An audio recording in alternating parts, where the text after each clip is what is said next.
Malaysia নতুন করে বাংলাদেশ থেকে কর্মী নেওয়ার আশ্বাস দিয়েছে। প্রধানমন্ত্রী তারেক রহমানের সফরে এই অগ্রগতি হয়েছে। আজ এমনটাই জানালেন পররাষ্ট্রমন্ত্রী খলিলুর রহমান। বলেন, যেসব কর্মী অবৈধ হয়ে পড়েছেন তাদের ব্যাপারেও ইতিবাচক আশ্বাস পাওয়া গেছে। পররাষ্ট্রমন্ত্রী জানান, ঢাকা বেইজিং সম্পর্ক নতুন উচ্চতায় পৌঁছেছে। তিস্তা নদী ব্যবস্থাপনার বিষয়ে দ্রুত সম্ভাব্যতা যাচাই শুরু করবে বাংলাদেশ ও চীন। প্রধানমন্ত্রী হিসেবে তারেক রহমান প্রথম বিদেশ সফর করলেন মালয়েশিয়ায়। 2 দিনের সফরে তিনি দেশটির প্রধানমন্ত্রী আনোয়ার ইব্রাহিমের সঙ্গে দ্বিপক্ষীয় বৈঠক করেন। মালয়েশিয়া থেকে তারেক রহমান যান চীনে। 4 দিনের সফরে তিনি দেশটির প্রেসিডেন্ট শি জিনপিং ও প্রধানমন্ত্রী লি কিয়াং এর সঙ্গে বৈঠক করেন।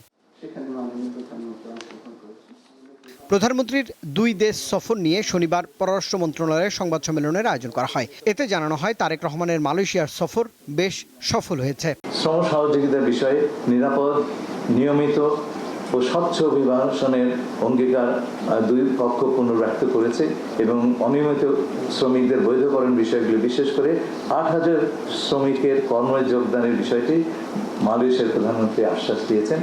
তারেক রহমানের চীন সফরকে দ্বিপক্ষীয় সম্পর্ক এগিয়ে নেয়ার মাইল ফলক হিসেবেও দেখছে পররাষ্ট্র মন্ত্রণালয়, যেখানে গুরুত্ব পেয়েছে রোহিঙ্গা সংকট ও তিস্তা মহাপরিকল্পনার মতো বিষয়গুলো। চীন বাংলাদেশ মিয়ানমার ইকোনমিক করিডোর প্রস্তাবটি তারা করেছেন, এটা আপনারা শুনেছেন ইতিমধ্যে।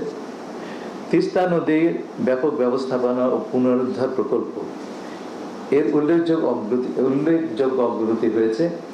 চীন সর্বসাধ্য সহায়তা প্রদান করবে বলে জানিয়েছেন এবং আমরা দুপক্ষে একমত হয়েছি যে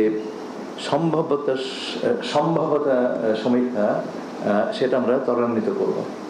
China wants to be a trustworthy friend of Bangladesh for its development, not just a temporary one, but one with long-term commitment.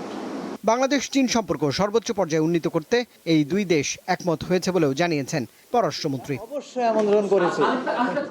Rubayet Hasan, দীপ্ত সংবাদ, ঢাকা।